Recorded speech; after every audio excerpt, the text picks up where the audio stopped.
Hello and welcome to This Week in the Psychology of Adulthood. And what a little late in getting this video out. I've been consistently late, so maybe this is just the new norm. But here we are in Chapter 6. We are going to be looking at work, career, family, and education, those decisions that we're making in young adulthood, and putting it in the context of this class.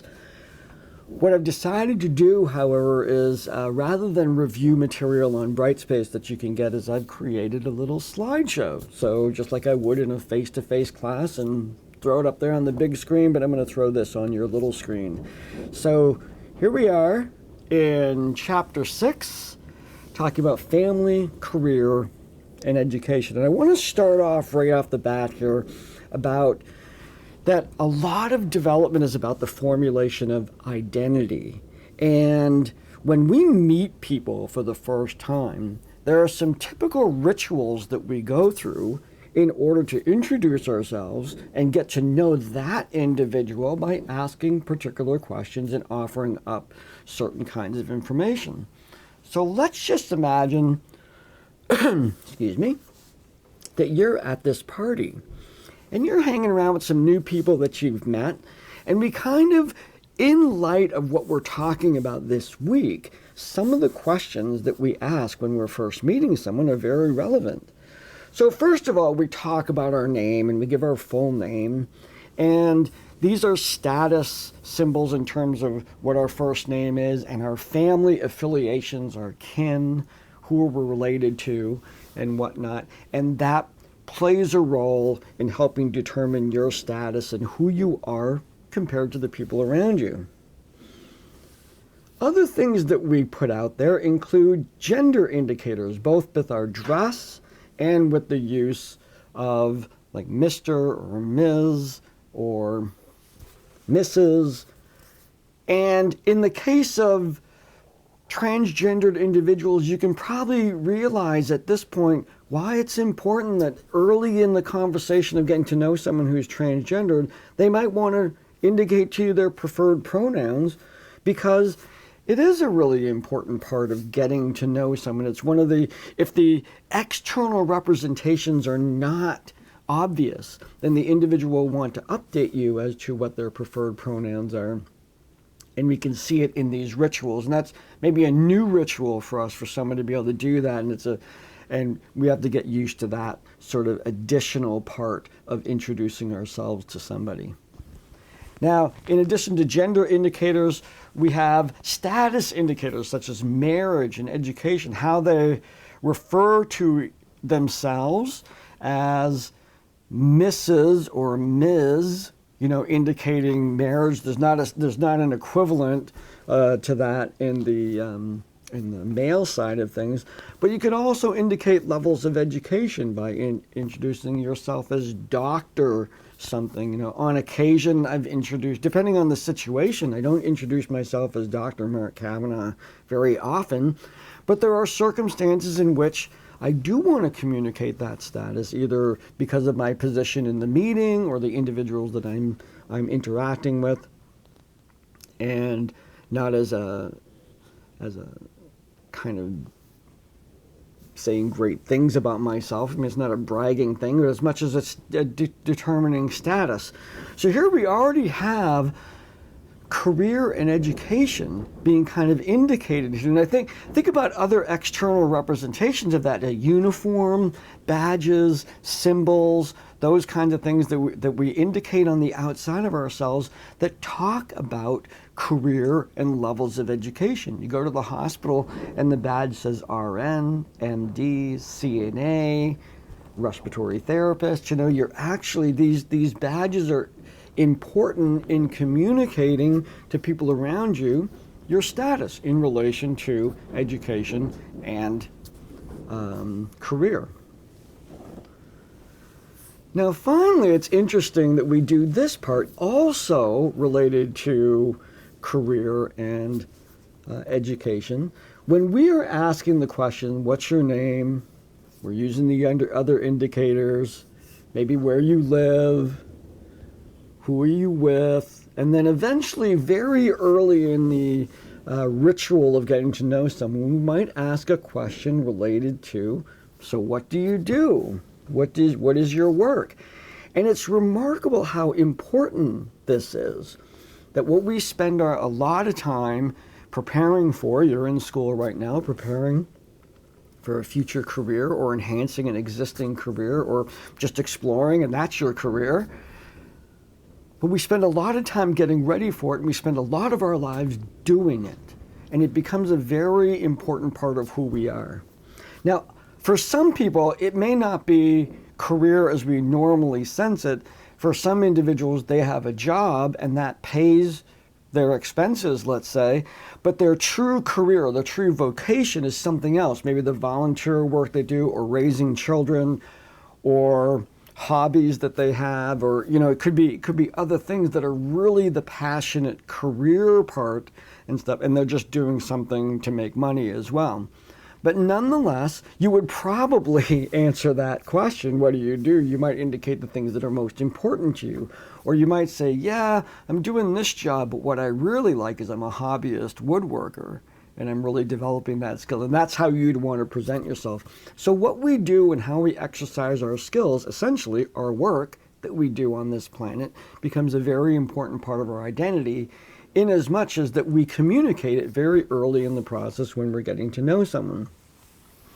So in this class, I'm going to really kind of examine the decision making that we're making during young adulthood, which is the phase we're in right now, the stage of life that we're in right now. We've gone from, let's say, the relatively fluid and choice-oriented area of emerging adulthood, and it's not like there's a day. We don't have that, emerging adulthood, young adulthood day, but the difference between emerging adulthood and young adulthood is really that we start to, and I'll use the term, we start to settle down, meaning when everything was in front of us during emerging adulthood and we're free to make choices or whatever, in young adulthood, we start picking and saying, okay, I'm going to commit to this now. I'm going to put my time into this now. I'm going to limit my choices and work on something specific. And the first three things that we're working on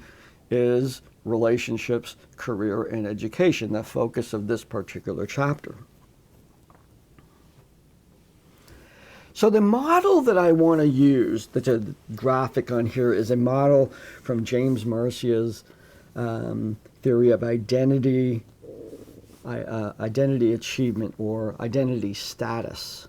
And this was talked about early when I introduced the kind of core theories that we're going to be doing here. It's one of my favorite theories to work with because it's a really dynamic theory to describe the process that we go through of moving through various statuses in relation to our own identity. Now, in the next chapter, you're going to learn about the work that I'm doing in a developmental theory that I call puzzle pieces. Not because I'm introducing anything bizarrely new, but I'm introducing an analogy of our identity, and that is the jigsaw puzzle. So, at the beginning of life, we're given a jigsaw puzzle, which is our identity. Each one of those little pieces is a part of our identity. Some of it is being given to us and it's not changeable. Some has been given to us and we can change it. Others we have to saw them out ourselves. We have a jigsaw and we have to create our own pieces, and others we make with other people. Part of our pieces we make in coordination with other individuals. So the analogy is that we are constructing our identity over time. We are without the benefit of a box that has the picture on it, so we don't even know what this is going to look like, but we can shape and form some of it. And our various struggles in terms of dealing with aspects of who we are might be the, sort of what the piece is. Is it a metal piece and it's really resistant to change, or is it a softer piece and it's something that you can actually change about yourself, or is it a brand new piece that you decide to put right in there? Now, the application of Marcia's theory in my model of puzzle pieces is each one of these pieces is subject to being in a particular status at any given time. So a snapshot of your life right now would indicate that some of the aspects of your identity are very much achieved. Other aspects of your identity, they're not even they're on the back burner. They're not even part of what you're thinking right now. Some parts of your identity you are actively working on and thinking about what you want them to be, and other times you feel sort of stuck in that particular identity. Now I say feel stuck, not negatively, but you're stuck in that, and I'm okay with it. I'm not going to, this was a part of my identity that came along, that was with me at birth. I'm cool with it, and I'm fine. And we have names for each one of those statuses, as I'll go into a kind of little bit deeper explanation of Marcia's theory right now. So here we have Marcia's theory that is a result of two processes indicated by the X and Y axis on this particular table. So the top axis, the X-axis, has to do with commitment.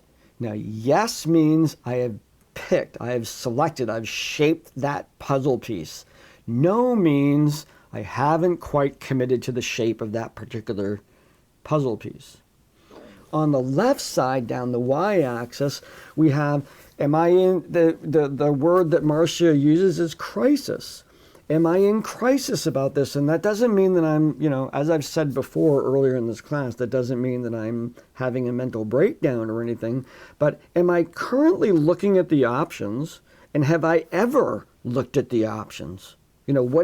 Has that ever happened that I've looked at the options and then picked, or maybe I've never ever looked at the options and I haven't picked? And you'll see each one of these cells represents a status that involves either crisis or commitment. So we start off with identity diffusion. Now, identity diffusion means that this part of my identity is not developed. I am not currently, or have I ever, or maybe I did before and I'm not anymore. It is on the back burner. I'm not looking, I'm not in crisis about it, and I'm not making any commitments. The next part of our identity is moratorium. This is the one I'm actively looking, but I haven't picked yet. Kind of the simplest way to think about that. The next one is foreclosure, where I'm not looking. I may never have looked at the choices that I have, but I'm committed to it. I'm okay with that. Say my last name, I'm a Kavanaugh. I don't have any interest in exploring another name beside that one, so that's a sort of a foreclosed part of my identity. And then finally, if we have parts of our identity, we have some of those puzzle pieces that we are using to construct the total picture of our identity, where we have actually gone through the process of examining the different options we have and committed to one. Marcia called that identity achievement. So we're going to use this model to explore family, career, and education. And career and education are obviously very interlinked. But we can look at this model and see examples about how we go about, during this young adult process, picking and selecting, being in crisis and then commitment, and where are we with this thing through young adulthood, so that eventually, where we're going to be going in a couple chapters, we'll be talking about middle adulthood, and that's our performance time. When we found our way and we're moving through options and making that happen in our lives. So the first area we're going to look at is family. So in family, as I represent in the course materials, there's this concept of the family schema, which is an internalized representation of what you think family should be, whether it's like your family of origin or the complete opposite of your family of origin or something that you want to make happen. But it's made up of a lot of aspects of your identity, a lot of culture, a lot of expectations and norms associated with what you think family is, who you are in the family. And just each one of these, when you're looking at starting a family, which first off is finding the other person who is going to be a partner in that starting of a family, and then beginning in the process of getting to know that individual, which is the true definition of intimacy. Intimacy is getting to know someone. So as you become increasingly intimate with that individual, making the decision as to whether or not this is the individual with whom you want to start a family or have a family structure of some kind, you're negotiating those pieces.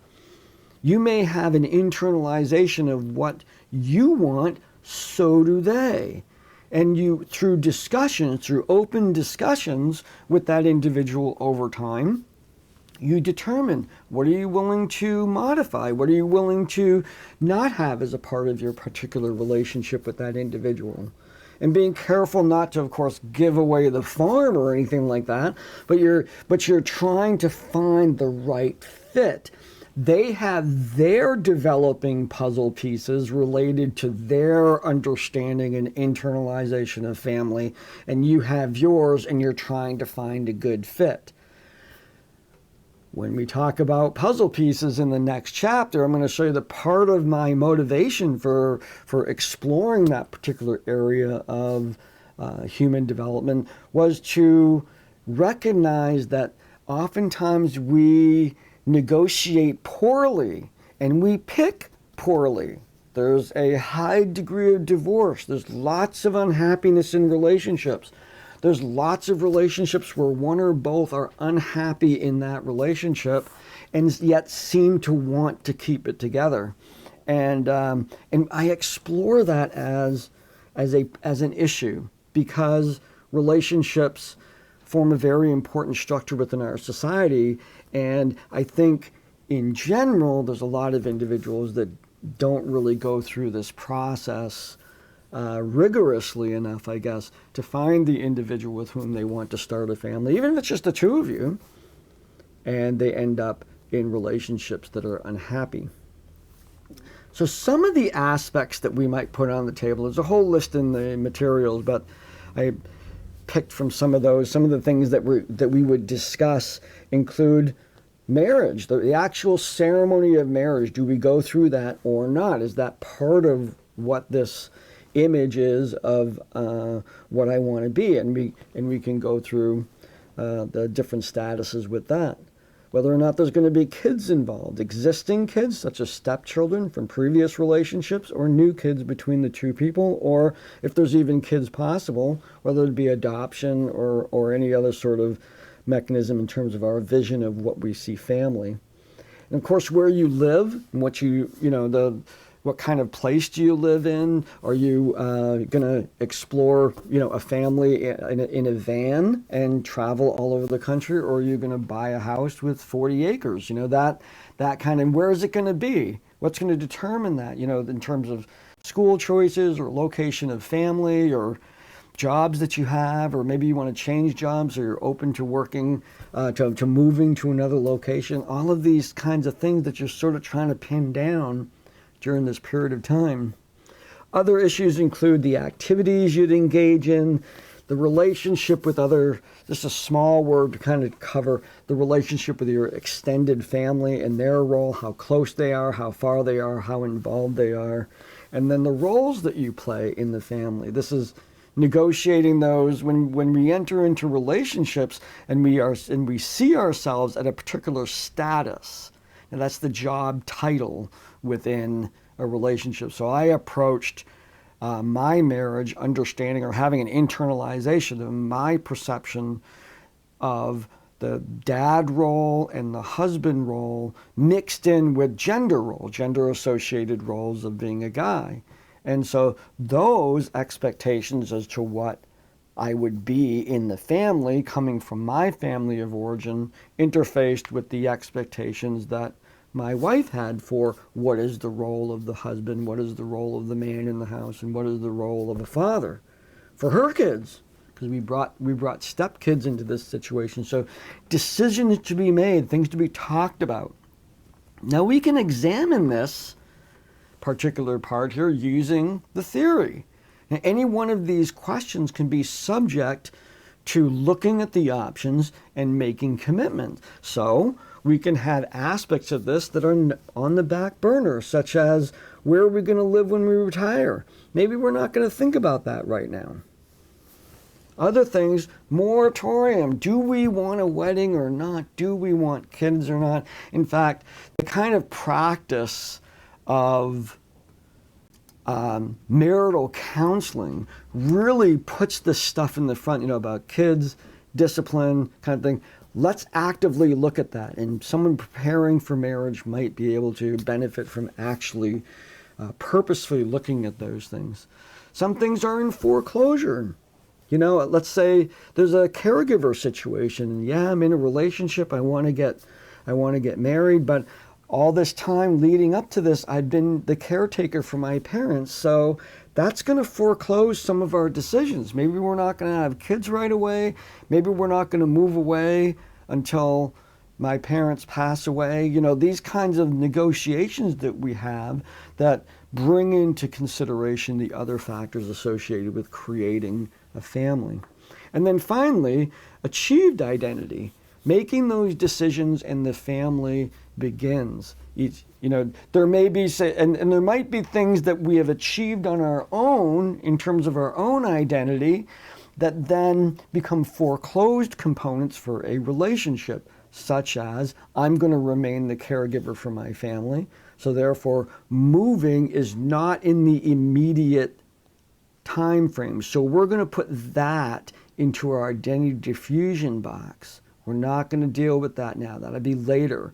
Or maybe you have a very good career, and so let's say I know a couple like this where one partner has a very, very satisfying career for them. The other member of that partnership is looking for work. Now, one would imagine we don't want to have any hindrances on somebody looking for work, and they have no kids. They have, there's nothing that's going to keep them from moving someplace. But there's a little bit of pressure for the one partner who's looking to limit their scope. Now, this is all in the context of them coming together and starting a family. Right now, just the two of them, but considering, all these other decisions that would have to make. And we can see how the negotiation wheels start to turn and how important it is to be discussing these things right up front. It's not romantic. It can be romantic. You can do it over. You can have this conversation over a candlelit dinner all you want. In fact, that's kind of the best way. Don't wait for the argument to come out. Do this when you're happy and you're feeling generous, and you can talk these things through in order to make the best decision for both of you. Mindful that you might discover incompatibilities, things that you're not willing to let go of, and that the price of that may be the relationship itself.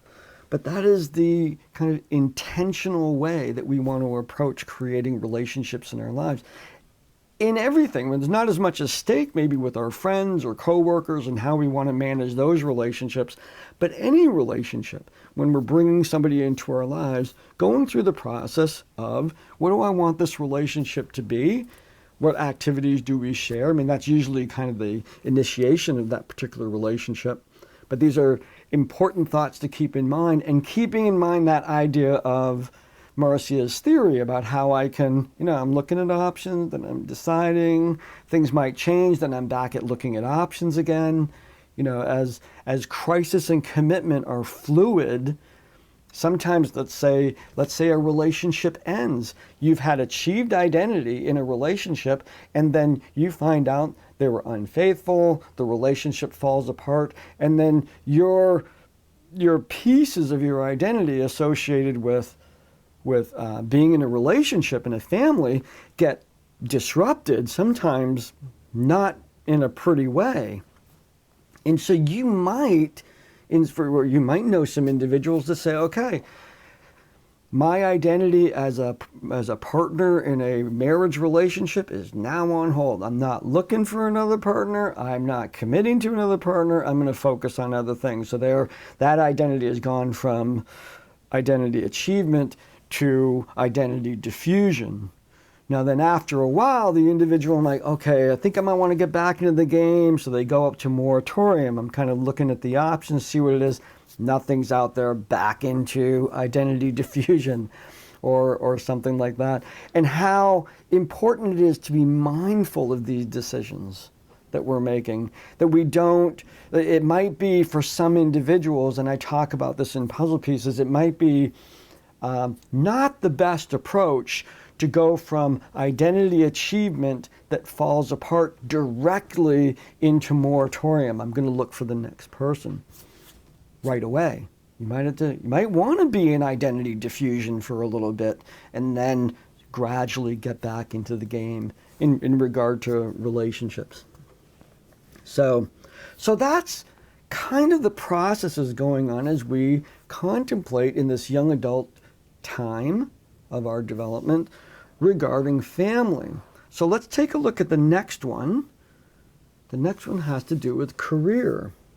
And there's various models on career development, and I just want to talk about two of them. One of them I don't have a graphic on, but it's very, very interesting theory because of it's kind of a newer theory. Just be mindful that in the history of career development, we've usually had linear models of career development, meaning you're in school and you're developing likes and dislikes and things you're good at and things that you're not good at. You know, all the early stages of Erikson's identity development and in my model, the shaping of those original pieces. So you start, when you're in high school, you start looking, well, what do I want to do for a career? And you look at the things you like and you take some test maybe about matching your skill set or what you like to a career. You find out what you need to be in that career. You go and get that training or apprenticeship, or you go to college and then you enter that career. You're happy for the next 40 years and then you retire and then that's it. And we know that that model still has relevance, and some people, that's the path they take. But not only is that sometimes irrelevant, but sometimes it's not even the best way to approach career development, because what you like to do might not be what you're good at.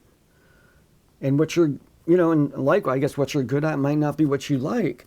And the role that career plays in your life is subject to these kinds of decisions as well. So that linear model is not always the way in which individuals have really experienced. In fact, there's recent research that indicates that many people who are in very satisfying careers, if you interviewed them, and they did, they found that there was a large number of individuals that had they been told earlier in their life that this is what they would be doing, they would have said, no way, I have no interest in doing that at all. Yet that's where they were planning, but yet what they ended up doing and being very satisfied with was something that they had not planned for. Now that particular theory of career development is called happenstance. Now the term happenstance refers to chance. Now what it means is that there's a large proportion of individuals who were in the right place at the right time, met the right person, had the ability to make that move, and found their dream job, let's say, or found what they wanted to do because it just appeared. And there's a preparation for that. There's a certain kind of openness to experience associated with that, but it is a career path to be open to what comes to you, but there is preparation for that. There's education, the general education approaches. If you're not really sure what you want to do, but you're kind of light on your feet, there are some steps that I outline in the materials about how do you prepare for a happenstance career. Even if you have a direct line, my wife, from very early in her life, wanted to be a nurse. She went through various jobs until her mid-young adulthood, and then she went to nursing school. And even though throughout her life she's always wanted to be a nurse, she was focused, as many nurses are, with kind of exciting areas of nursing, such as working in pediatrics or the OBGYN places, or in the emergency room or something like that, something that has a little bit of drama to it, and working with little kids and all that. And I remember early in her career, she said, there's no way I'll ever work long-term care. Well, it just so happens that she got a job in long-term care because that's what came along one time, and she will never leave working with long-term care. She loves that field now. She would not have known that, but that opportunity that came along and her willingness, because of the nature of the nursing degree being very, very marketable, she was able to make that move and discover things that she thought that she wasn't going to be interested in.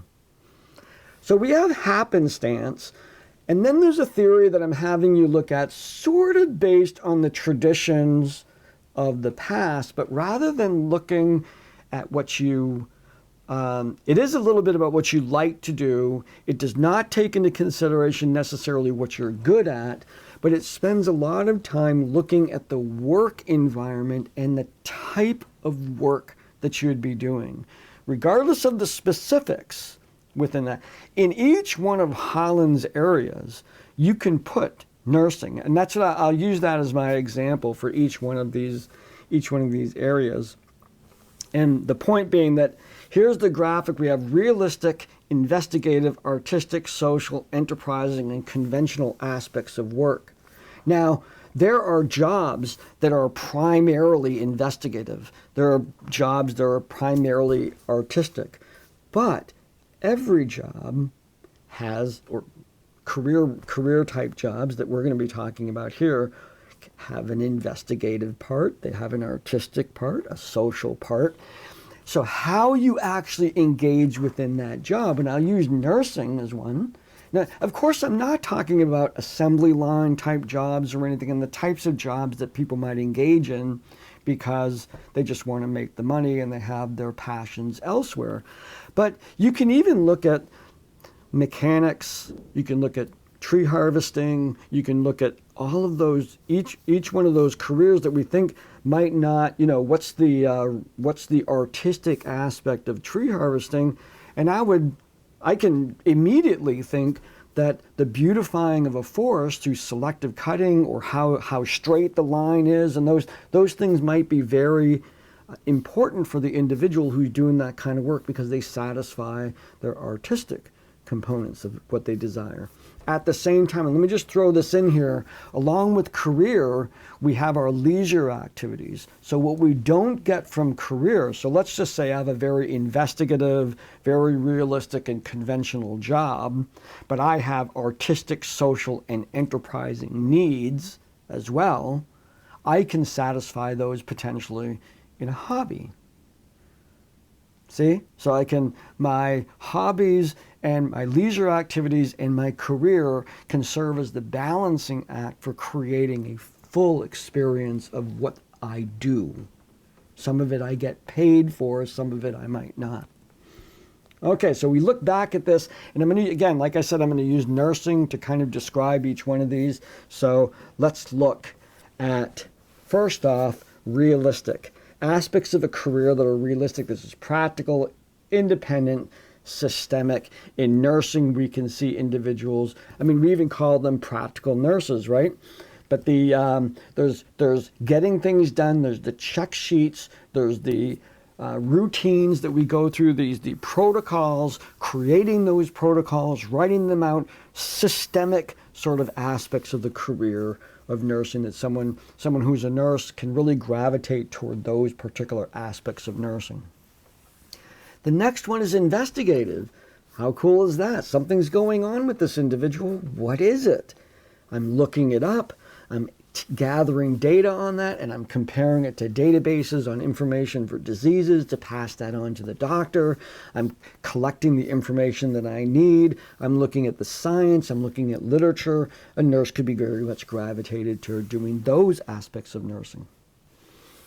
Artistic, being innovative, intuitive, and expressive, these kinds of things revealing themselves in the way an individual works with the condition that somebody has. Like there is my wife has talked about quality dressings on wounds, that are not messy. They're just extremely well done.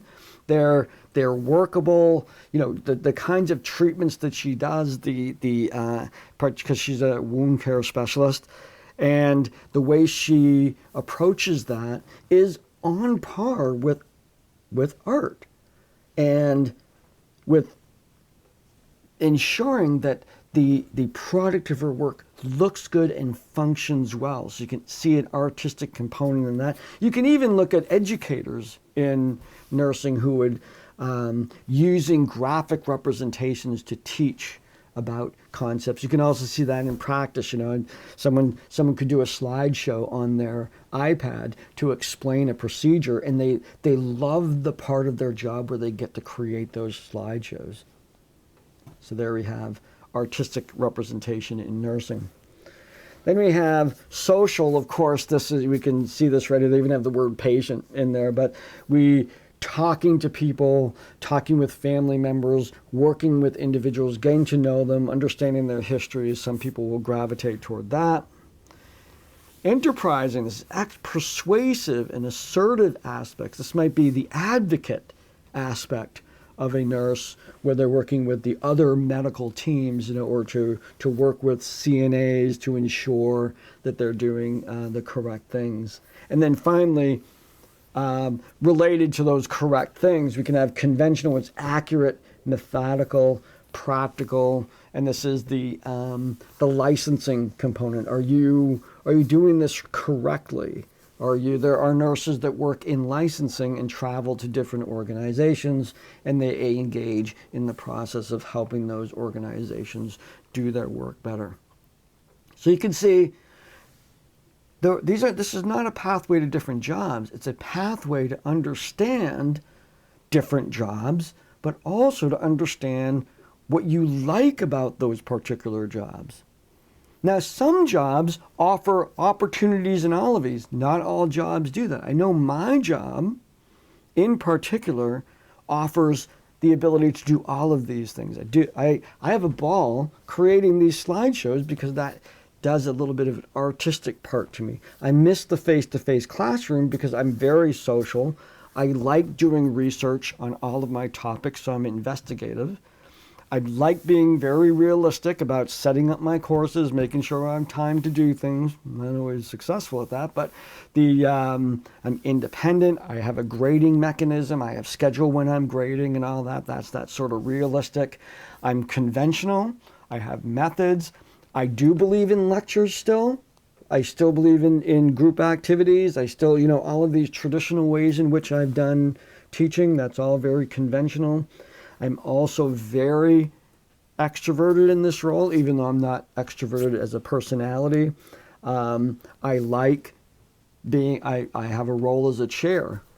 So I'm in charge of a whole bunch of classes at my school, and I have people who work for me, and I enjoy that part also for the social component and the conventional and investigative ways that I can express that. So I have a job that allows me to express all aspects of my personality. So that leads me to more satisfaction in that job. So as you're doing this test for the discussion, consider looking not this as a way to change your career direction. It might help you decide careers if you're not sure, but you might approach this and say, how is my career direction going to make me happy if these things are important to me? If realistic, artistic, and enterprising things are pretty high scores on my Hollins test, then I want to make sure that whatever job I get allows me to do realistic, artistic, and enterprising things. So that's kind of the utility of that. Okay, so in terms of career, again, when you're going through career choices or making decisions about jobs that you have, we have these stages again. They're not stages, but we can have these statuses. We can have aspects of our career that are in the back burner. Maybe I want to be a supervisor someday, but nope, I'm working on what's going on right now. Maybe I'm actively looking for different work, or I'm going to use this Hollins test to kind of make some decisions about that and explore different careers. Maybe I've been in this path I'm close to graduation, been in this path for a while. Maybe I'm feeling a little stuck. Maybe that's a good thing. Maybe my parents have always wanted me to go to college, but I've never really cared about it. Those kinds of things, getting your hands wrapped around those kinds of things. And then finally, of course, finding opportunities to create achieved identity. Now, the last piece here we're going to look at college. And the first sort of set of questions I might, not college, but education. First set of questions I might ask you is, why UMA? These are decisions you've made. Decide to go to UMA as opposed to the other options that might have been there. And again, I'm really kind of focusing on the settling down thing. Like when you first contemplated going to college, you can go anywhere. Theoretically, every college in the world is an option. And then you just started limiting that, okay? I'm not going to Europe. Not going to Africa. Australia would be cool, but I'm not going to Australia. And you just kind of worked your way, maybe pretty quickly, to what your options are. And as you made those decisions, we can kind of, look at all of that as settling on a process, settling on a decision. That settling process and examining all those options is the crisis part, picking where you're going to go, deciding. You filled out the application, put your deposit in, and started attending classes. You made that decision, and you have achieved identity right now in terms of being a UMA student. Your little puzzle piece that says UMA student is achieved because you've gone through that decision process. Some of the things that you might have considered when you were choosing UMA might have been the location. It's right in my backyard.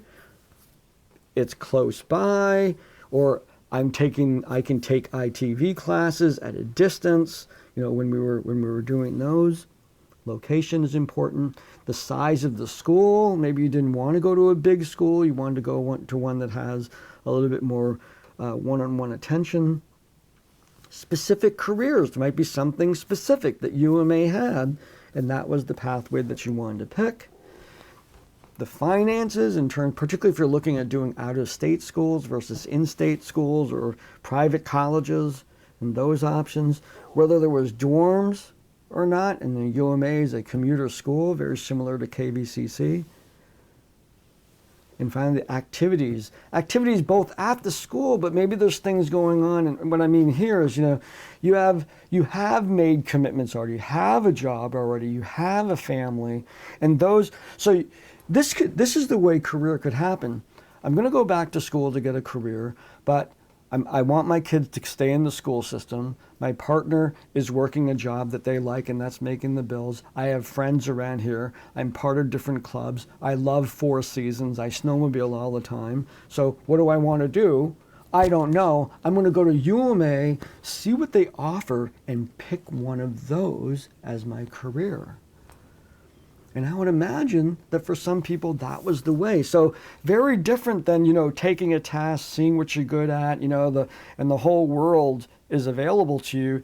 You've made previous decisions about where you're living, who you're with, what you're doing, that led you to a career that fit in an already existing structure of life. And you see how these things can happen in different ways. And I think those of us who teach at UMA and those of us that teach within the community college system are particularly knowledgeable about this population of individuals that are fitting education and career decision making in an already existing structure of their lives. Because we get what we would call non-traditional students, where not everything is still up for grabs. Not everything is still flexible.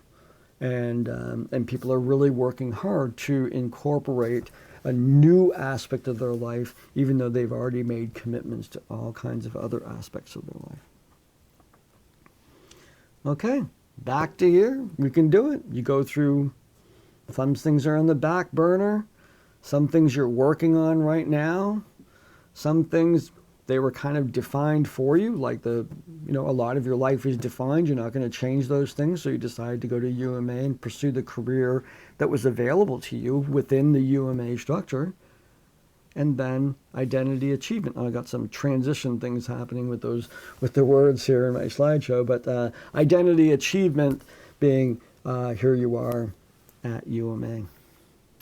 Now, in terms of the assessments, there's just a very simple set of assessments, 2 discussions, but it does implicate some background work and actually taking the Hollins test and contemplating how that indicates either your career direction. It may validate your career direction, but I want you to consider how each one of those areas gets satisfied with your career.